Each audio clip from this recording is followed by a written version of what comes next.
Okay, folks, you're going to have to forgive me. I'm dosed up on painkillers having had a tooth extraction, so I'm going to speak from notes more than I usually do just so I don't lose my focus. You are listening out in this talk on ethics for a Shakespearean quote, a Spider-Man reference, a reference to the funding crisis, and some discomforting moral dilemmas. I want to start with an abstract from a healthcare sector paper. And I've spent my working career in Birmingham, so I'm going to adopt my best Brummie accent for this. Resource allocation is a central part of decision-making process in any healthcare system. Resources have always been finite, thus the ethical issues raised are not new. The debate is now more open and there is greater public awareness of its issues. It's increasingly... I can't go on. Right. Papers on ethics have the risk of reducing a huge, big question to something that's potentially really quite dull. And that sounds really dull. You see, we're talking about the most important set of decisions made in any school or academy trust. Decisions about when and how resources are allocated. At first glance, this might not seem to be the case. Resource allocation sounds rather dull. That NHS paper certainly made it seem so. But think about it. Without a resource being allocated, nothing happens. Without a teacher, the class won't get taught. Without a room, they'll have nowhere to learn. Without tables, they'll have nowhere to write at. To quote Shakespeare, that's the first one you're looking for, nothing comes of nothing. A group of children brought together with no resources are not a school. They're a crowd. Our decisions as school leaders about the resources we allocate shape the potential of that crowd. Resourcing decisions create conditions for something wonderful to happen. Allocate resources to language teaching and voila, linguists begin to appear from the crowd. Move money in the budget and music teachers join the payroll. Instruments get bought and rehearsals begin. Employ form tutors and heads of year and pastoral needs begin to be met. Barriers to learning get addressed and broken down and the spark of ambition gets fanned into flame. Allocate resources and at the back of the crowd a child's head goes up and they think, yes, I can do that. An engineer is born.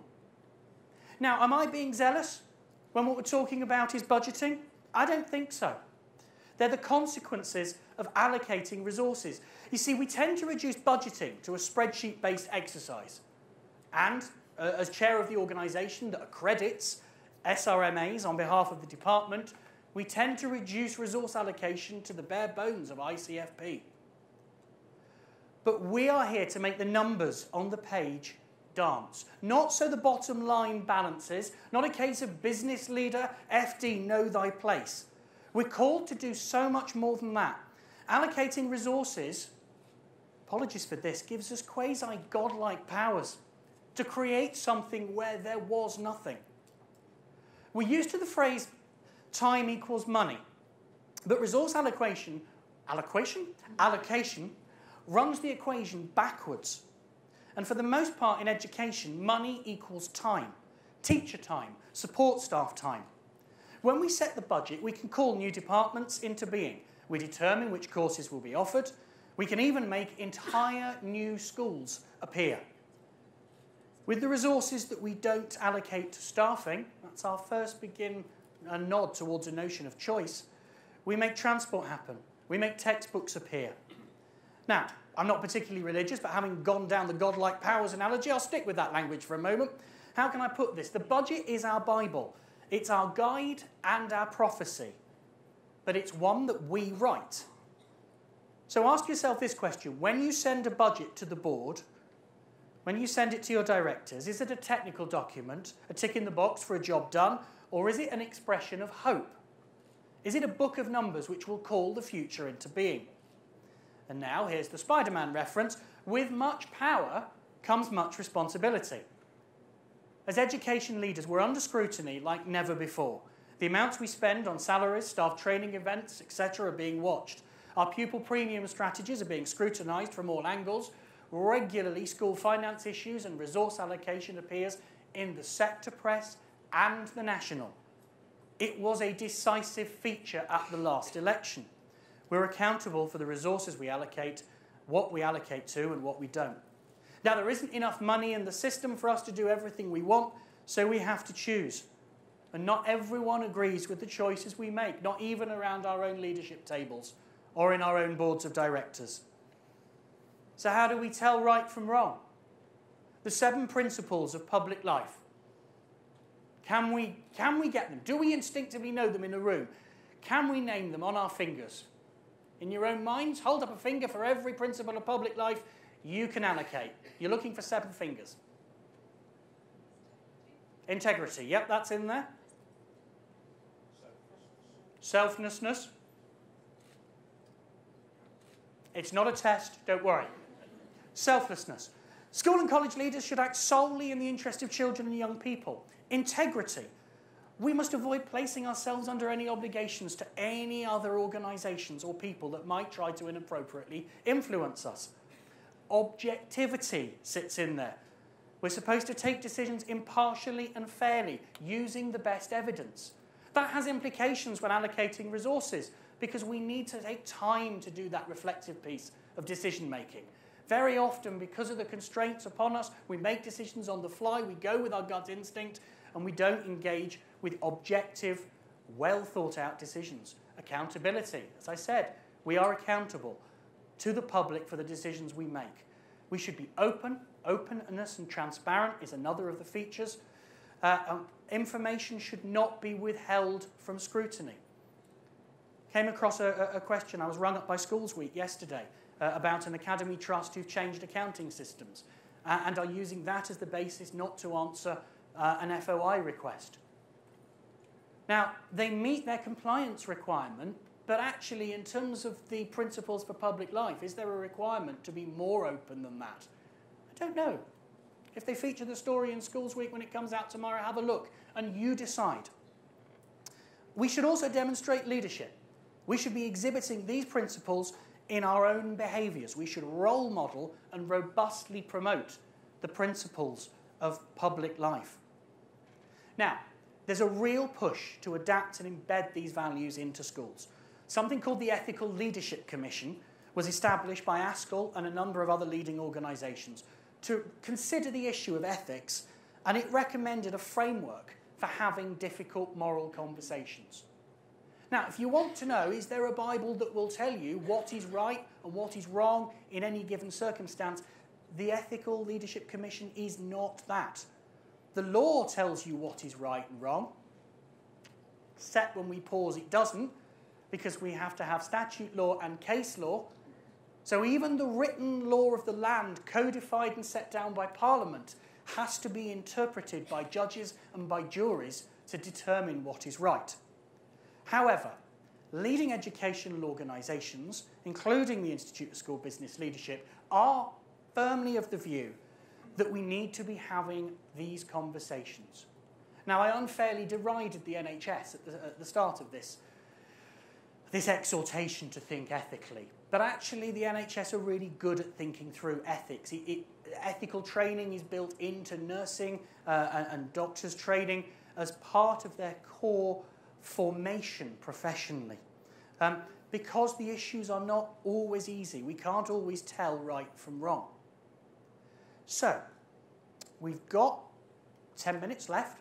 What I want to do is race through some of the thinking that we need to be doing to begin to have those ethical decisions within our schools and trusts. Helpfully, the Ethical Leadership Commission has given us Nolan Principles Plus. It's given us some extra things that perhaps characterise school leaders.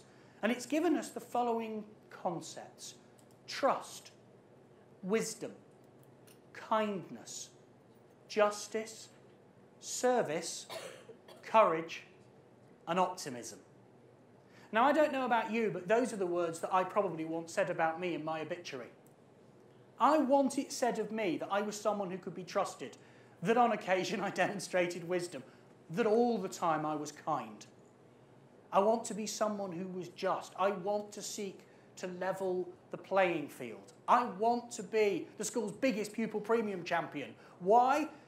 because somebody gets a TLR for that, or someone has an allowance, or because there's kudos in doing that in front of the governing board. No, because I want to be somebody who advocates and fights for justice. I want to serve, and I seek to serve the profession, and those who organise events like this seek to serve the profession, but we all serve the children and the communities that we're in. I want to demonstrate courage. I regret not whistleblowing when I worked in a school where we routinely turned off the fire alarm because of behaviour issues. It was being triggered several times a week. And our policy at that school was to turn the fire alarm off, go to where we thought the seat of the fire was, and determine if we had one. And that kind of worked until the day I found the fuse box smoking outside my office. And I banged the fire alarm, it rang, and it went silent. And I then had to try and ring the school office, and the language I used was not choice. Sound the beeping alarm. The head wants to know what's going on. Sound the alarm. The school is up. The head wants to know what's going on. And I had to run from my office to the school office. I shoved the head's PA ignominiously out the way and banged the sounder button. Now, that wouldn't have been necessary if I'd have had the courage to whistleblow. And it may have cost me my job. We know that that happens. Ethical decisions in public organisations sometimes come with consequences for the individuals. And I am sorry for anybody who has been in that position and has lost their job or felt forced or bullied out as a result. That is why I would always say, as chair of the Institute of School Business Leadership, tell two people. Tell the Institute, because we do the strategic thing of lobbying for better ethical awareness in schools, but join a union. They are there to protect you under those circumstances, because courage sometimes comes at a cost. And the flip side of that is being optimistic. Despite the difficulties and pressures that we experience as school leaders, we are developing excellent education to change the world. The power to call things into being. Now, compliance. We're probably all a pretty compliance-oriented bunch. Give us a spreadsheet, we'll fill it in. Give us a return, we'll try and meet the deadline. We don't like grey areas, but compliance will only get us so far. I can tell people not to place non-order invoices in any of the schools I support. And that's great. But what happens in the morning when the tornado's blown through, or today when everywhere's flooded and the caretaker, the site manager somewhere in the trust needs to call a contractor in urgently? At that point, if I am religious about compliance, nothing gets fixed, the school remains closed and nobody learns. So there's a grey area. No non-order invoices except on the occasions when it's okay to have non-order invoices, grey area. It's easy to lose sight of the wider context for our work and measure our effectiveness purely by quoting the metrics of accountability and compliance. But the question, what kind of role models are we, is even more important. If we're to have successful outcomes, they should be achieved by leaders acting thoughtfully rather than pursuing a metric-based accountability. So those grey areas. Let's take gag pooling, for instance. Where does that sit within our moral agenda? Most of the people in this room have probably argued at some point for a national funding formula. You've looked somewhere else and said they've got more money than us. And we've made the ethical argument that all pupils should attract the same funding. Great. Then we chuck it into multi-academy trusts, which moves it about. Now, we accept the principle because we take the long view. Well, we'll use some of the surplus from school X to deal with the deficit in school Y, and that will secure school Y. Great, lovely, we've done that. But the pupils at school X leave in July, next July, the July after that, and their money was being used to prop up pupils somewhere else. Is that ethical? What about ski trips? Adventurous trips, going to Borneo. These are some things which happen in affluent schools. Where do those kind of trips sit when we're allocating resources to them? Because it's not just the holiday activities that happen in those schools, it's the fundraising, the money collection, the eye off the ball of core educational principles during term time. I don't have an answer for you on that. But how, in the context of the principles of public life and the words and the description, the framework that the Ethical Leadership Commission gives us, are you making those decisions? School business management training. Now, I'm horribly conflicted here. I'm chair of an organisation which promotes training. Some of it costs thousands of pounds. And we are lobbying the government, and you are lobbying the government's practitioners to fund your training. And yet, if you work in a secondary sector, you are sending off students to take on thousands of pounds of debt just for a degree, much less a tangible professional qualification. Where does that tension sit with us as leaders? When does non-compliance, low-level non-compliance by staff become something more serious? What gives us practitioners the right to decide? Do we want schools and trusts that are run to the letter of the law? Yes, except possibly when we don't. If you think about when the law banned equalities teaching in school around LGBT issues, were the people who chose to break the law right or wrong at that point? One person's terrorist is another person's freedom fighter. One person's liberties campaigner is another person's insidious anarchist. Exclusion. Exclusion is the ultimate resource allocation decision. It's the decision to remove all resources from that child for a fixed period or even permanently. Don't think you'd ever possibly considered exclusion as a resource allocation issue before, but it is. You are choosing not to invest any more time or money in that student. The removal of TA support, the moving of TAs from a large class to a smaller group. What are some of the issues that are going on here? Under what circumstances might it be the right thing to do? We talk about cost-benefit analysis when we're allocating resources. How about cost effectiveness? Again, there are papers in the health sector which talk quite at length about cost effectiveness. It's perhaps easier in the health sector because we measure that most precious commodity, life itself. So we talk about 6 more months of meaningful life, of pain-free life. But how do we measure the resources to move a child from a grade 3 to a grade 4 against the resources needed to move a child from a grade 8 to a grade 9? Some of the concepts we're dealing with are perhaps more nebulous, but just as vexing. Nothing happens in a vacuum. When we say there isn't money for that, that's not true. Recent DFE study of efficiency in rural primary schools looked at, I think it was 30 schools across the country. Average income of those primary schools was about 6.5 million, I remember. So when people say there is no money for something to happen, well, there is. It's just we've put it somewhere else. If you've heard me talk before, you'll say, I mean, in my own school, I've said we can have a jacuzzi on the roof if we want one, but we won't be able to afford teachers or TAs. We can hire a school helicopter. We can take everyone to Nice if we want to. The ethical leadership talks about keeping calm and carrying on, that most fundamental of British values. That and having a cup of tea. Taking time to reflect on resource allocation decisions and not having them in the heat of the moment where your opinion is in conflict with another colleague's is perhaps wise advice. Make that cup of tea and sleep on it. See if you can see their opinion. Come back in the morning. Argue backwards. If somebody comes to you and you've got a reason for not allocating resources to their project, how about the first thing you do is come up with 2 or 3 further reasons why you should? Because if someone's got under your skin, and we've all got colleagues we don't like, then perhaps if you will listen to your own advice. So if you come up with 3 more ideas as to why their idea is a good one, that might crack the difference between your opinion and theirs and give you a way in to begin to think about it. And in the dying seconds of this session, I want to ask you, what about silence? That was the last question I wanted to ask, and it brilliantly allows me to bring in a quote from David a moment ago.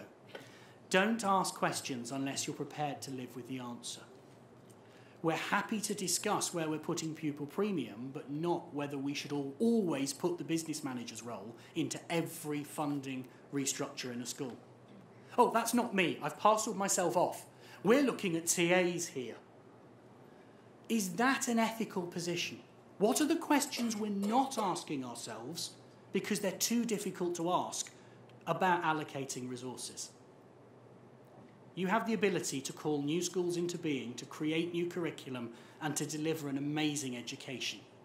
You don't have enough resources to do it, so where are you going to allocate the money and who are you going to get that decision challenged by? Thank you.